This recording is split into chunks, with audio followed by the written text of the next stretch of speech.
think, believe me, these niggas died of me. Look what I'm becoming. What I did, it made a man of me. All the that I did, I swear my mother. What it do, YouTube? It's Ty Fetty with the Fetty back and y'all with another video, man. Y'all know why we here. To handle business, man. Before the video starts, I just want to give a huge shout out to Dreadhead Joker, bro. I appreciate you, bro. I don't think y'all understand like what these shit be meaning to me, bro. Like, it make me feel like I got a purpose in life, bro. It make me feel wanted, bro. I know y'all want the content, so I'm gonna give y'all the content, bro. I ain't letting up, bro. We just getting started, bro. I'm knocking on the door. We ain't even open the door yet. I'm knocking on it. We're gonna get there though. Before the video starts, make sure you like, comment, and subscribe. I'm gonna say it again, bro. Make sure you like, comment, and subscribe. I'm gonna say it one more. Matter of fact, like, comment, subscribe. Before I gotta beat you up, y'all know what's going on, man. We taking our talents to the Midwest, to Louisville, Kentucky. The deadly war of ESTG versus Louisville, Kentucky.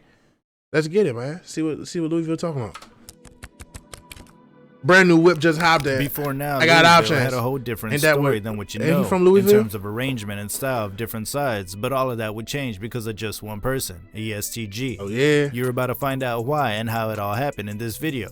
But before we start the video, be sure to leave a like, and if you'd like to join this month's giveaway for one of these items on the screen, then all you have to do is subscribe to the channel and then watch this video to the end to comment the hidden keyword. Good luck. You see, I would have loved to take the core part of the story and just give it to you, but you would be left with too many questions. Which is why I'll start with Louisville, the part that helps us to make sense of it all. Louisville, Kentucky has 4 sides, namely the West End, East End, South End, and Newburgh. Even though the full parts are named in Louisville, they're quite different in how the fuck you go from East, West, South, and then Newburgh? Why not just East, West, South, and North? The hell? Like what? style and activity. What? The West End is the craziest part of the city and known for 2 areas, namely the Victory Park, also called VPC, and Humler Street, also known as H Block. H Block. The East End is also known for its crazy activities and violence, but not on every side of that part. The South End, however, is not known for much activity, but known for a rapper called 2K Baby. I know all that is ever known of that place. He got is robbed for money. his jewelry. Talking about the last part, which is Newburgh, this is the coolest part of the city. Wait, did I just say it's the coolest? Nah, that was then. Presently, it's the more important part of Louisville, and most talked about. It wasn't like that to start with. Newburgh was a place that residents of the East and West End moved to get away from the troubles of them parts, but now everything has changed. All didn't just change for Newburgh because the troubles of the East and West Side mitigated to Newburgh, but because ESTG came into the picture. Now, I think we should rest on Louisville and talk about ESTG. George Albert Stone III. Hold the fuck up. Hold on. Bro, why the most gangster rappers or the rappers that portray the most gangster shit always got the wildest names, bro? Not here to judge nobody's name, but like me personally, bro, my grandmother, bro, she calls me by my first and middle name. Like that's how she addressed me every time she see me. I don't care if we having a regular conversation. So just imagine, bro, I'm over at my grandmother's house and she like, George Albert, come here and wash these dishes. Bruh. George Albert, get your ass upstairs.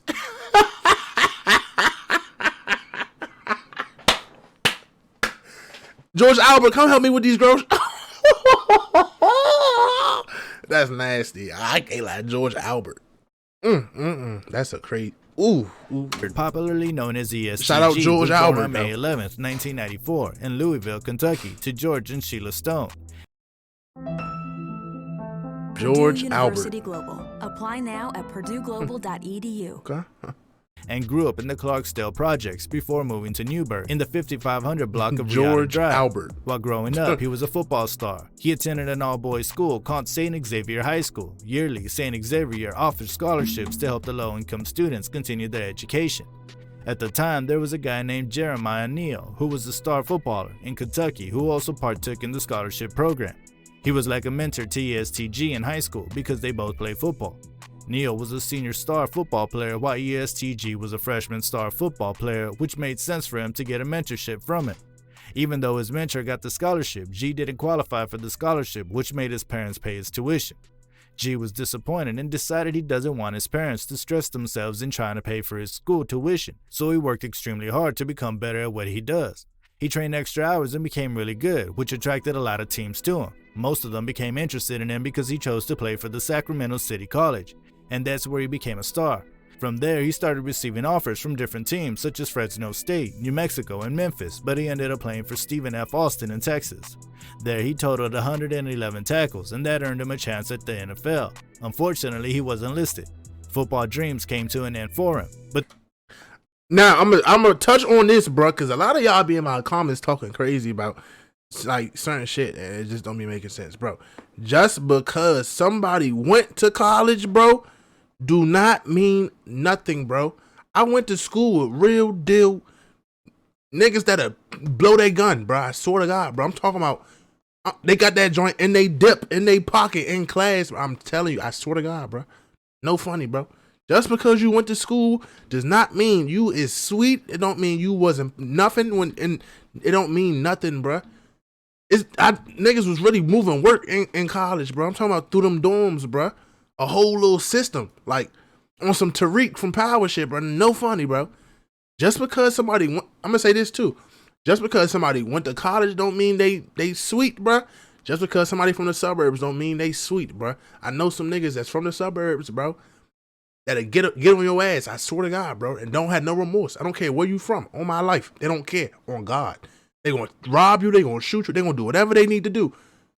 And they from the suburbs, come from a big ass house with 2 parents. On my life, some niggas just stand on principles and morals, bro. Take it how you want it. But there were more problems for him then, as he was a broke student who just received the news that he had a baby on the way. Now all that he had in mind was money. He was in California, he made connections with some people, and also in Texas. He connected with some types of people which he later considered to work with for money. That was when he became a top-tier delivery rider for those people. He then had his side hustle that was giving him money. On top of that, he became a boss after many long days and nights on the road, but one day his side hustle got him into trouble as police found him with 12 pounds of marijuana. That made him drop out of school and also got him arrested. His family had no idea he was involved in drugs, and they were really shocked about the news. He was offered 10 years, but with the help of a lawyer, his sentence was reduced to 5 months house arrest. His bond was then paid by his high school mentor, Jeremiah Neal, who's commonly known as YOG Peso. Oh, wow. Meanwhile, during ESTG's house arrest, he became motivated after watching Lil Baby perform on the TV. He said if Lil Baby could make it out the streets, he can make it too. That way, he saw rap as another go he could focus on. G set up a home studio in his bathroom and started recording songs there while he was on house arrest. He initially adopted the name Big G before switching to ESTG, after forming his collective EST, in which EST is an initialism. Everybody shine together. I know that. That's valid too. That's his hard. Debut song, Stains, as Big G, on YouTube on December 17, 2017. He continued to release consistently through YouTube, gaining himself a local fan base. In May 2018, the wait was finally over. G was out of his house arrest, which gave him more opportunities to focus on his music. The same way YOG Peso took him under his wings back then was how he did when he was out of jail. He would take him to the Quality Over Quantity studio where they made songs together and also supported him financially. That way they became really close. Not only did they become close, but they also brought the West End and Newburgh together for the first time. This is because Peso is from the West, Victory Park, and H Block, while ESTG reps Newburgh. Together they became one group. Around that time, ESTG's songs were doing well as they received millions of views on YouTube. He had a strong support of the West End and Newburgh in his city, as you can always spot the H Block guys and the Victory Park guys in his old music videos, but not Y in his new video. That's because everything went from good to worse on July 18th, 2019. It was just another night like the usual at the Quality Over Quantity studio. Everything was moving fine, and ESTG was allegedly in the studio with his friend that day when an argument started between the West End guys and his crew. Things were not too serious until they got outside and shots were fired, killing one of the West End's most loved guys, called Big O. He was greatly loved by so many people in the West End, which made his death a huge loss to the whole of the West End.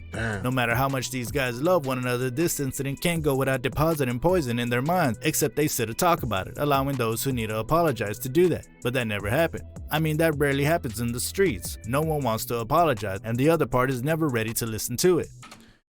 That's a fact, though. Like, a lot of shit can be resolved if niggas just...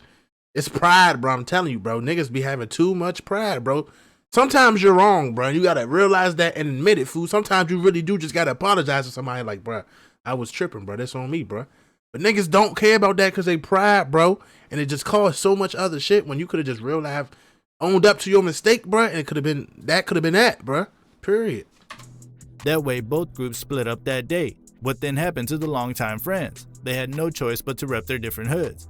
Undoubtedly, both ESTG and YOG Peso love each other, and I think they still do, but being together at the end of something like this is only going to cause more troubles than it's about to cause.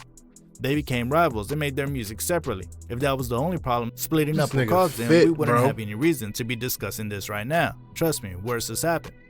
In September 2019, G dropped his debut mixtapes and began to have buzz all around the country. He got a feature from Sada Baby, who had to travel all the way to Louisville to shoot the music video with ESTG. Unknown to them that Opps were waiting for them, they met at the location and did everything successfully, except that as they were about to leave, they were getting ambushed by Opps, who fired shots at them repeatedly. ESTG was shot 5 times, getting hit in the stomach 4 times and once in his left eye. Damn. His brother, who was also present, was hit in the leg. They were transported to a hospital, and G had to undergo different surgeries to get back his vision.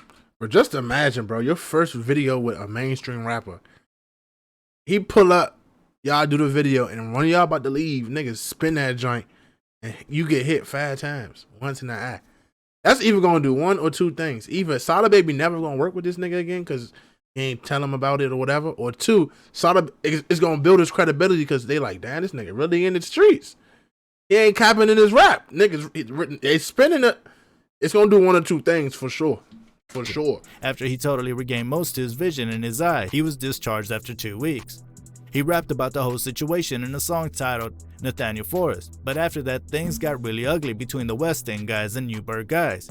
ESTG, however, lost his mom to leukemia after she had battled with it for a long time, and also lost his brother a week after his mother died. His brother died due to gun violence where he was shot 7 times. It's not clear if his brother's death has anything to do with the ongoing beef between his group and the West End, but his death sure looks like it. On August 14, 2020, Brandon Waddles from the West End was driving on that day with his 3-year-old daughter named Trinity when they became victims of an unfortunate incident. Brandon was a rapper who rapped under the name The Real Lil B. He had a buzz in the city at the same time. While he was driving with his daughter in the car to Jacobs that's on the west, a man named Kevon Lawless from the east side pulled up and opened fire on them, killing both Brandon Waddles and his daughter. Kevin was arrested for the murder of the two and eventually got granted a $300,000 bail, which was initially set at $1 million. That $300,000 bond was paid by Nigel Talley, who was the vice president of A&R Alamo Records and also works with other big record labels including Atlantic Records. This particular case isn't 100% clear, as some rumor that the bail was paid by EST. If Nigel Talley paid it truly, it's still somehow connected to ESG because Nigel is, or was at the time, ESTG's producer.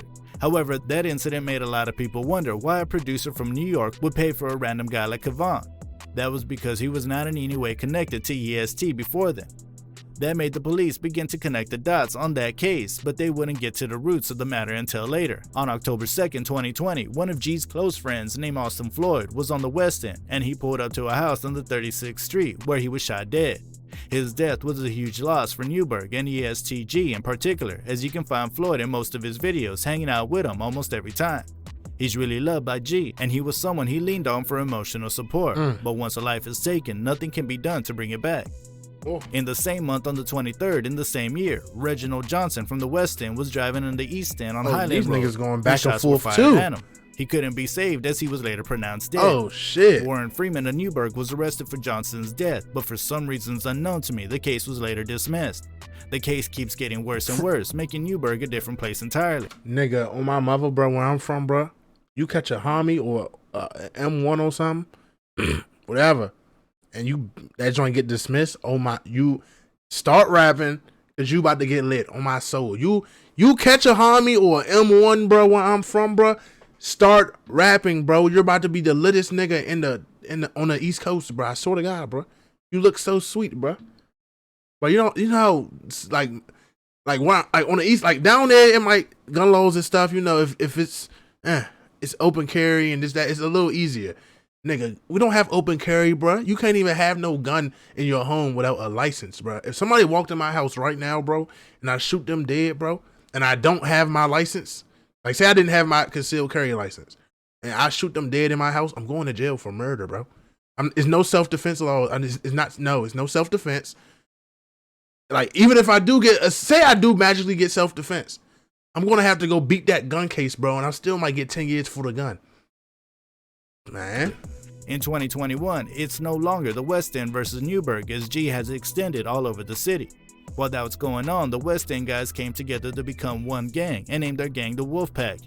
That's why you usually hear ESTG rap about dropping and doing all sorts of things to wolves in a song. I heard that. While all of that beef still truly exists, G never stopped making music or got affected by it at all. He was doing great as he collaborated with big artists like Lil Durk, 42 Dog, Lil Baby, Sada Baby, and others. While he was having success in his music career, a big number of his crew soon got into deep trouble on October 26, 2021. It didn't start on that day. It started ever since that bomb was posted for Kavon Lawless that made the police get to work on looking into EST. In September 2021, Eric Mosley, who is ESTG's manager, was busted by the FBI in his hotel room for an outstanding warrant, and immediately his room was searched. They found a kilo of cocaine, $100,000 in cash, an AK-style pistol, and a stolen handgun. That was more like adding to his problems because he just added more crimes to his initial crime. ESTG was shaken and unhappy about the situation and showed his concern about the issue on social media. He wrote, "Free easy money. I love you. Eric, I never leave your side, no matter what, we got each other." The EST crew was still on that when another 9 members of the crew were charged for a similar offense. Altogether, they were charged with conspiracy to possess with the intent to distribute and distribution of controlled substances, including methamphetamine, fentanyl, cocaine, and heroin. According to the indictment, everybody shines together members face anywhere from 10 years in prison to life sentences. That's a serious one for EST, but as for the West End, it seems they're taking advantage of the situation with their upcoming rapper who's getting fame for releasing EST disses. It's just the kind of move that might just be dangerous for him if anything should happen in the future, because Louisville police sure know how to link one or two things together. They especially know how to take lyrics seriously, which means spitting what you ain't supposed to can land you in jail. Anyway, that means the beef is still on, with no end date. Alright guys, that's all I've got for you in this video. Let me know what you think in the comments section. Damn, y'all, I didn't know they was going back and forth and getting active like that. Them niggas talking about north, what do they call that joint? Up north? What, north, west, west, north, northwest, west, north. Like, they was going back and forth. No funny shit, like they was on a song. God damn. Hey, we just looked into the little story of ESTG, man. I ain't know, like, y'all, it's crazy how, like, bro, it's so many places in this country, bro, that, feel me, really get active, bro. Like, Louisville. When I think of Louisville, I think of the college, bro. Or when I think of Louisville, I think of, like, Kentucky Fried Chicken or something, bro. Like, that's crazy, though. That's all right, though. But, you know, you can't never look past nothing, bro. It's hoods everywhere. It's ghetto everywhere. It's violence every single place in this country, bro. And never turn your, like, never turn a blind, like, whatever, like, you can't look past none of it, bro. That's what I'm trying to say. Like, you can't. With that being said, man, it's Ty Fetty with the Fetty, man. Make sure y'all like, comment, and subscribe, man. Stay smart, man. Stay dangerous. I'm gone.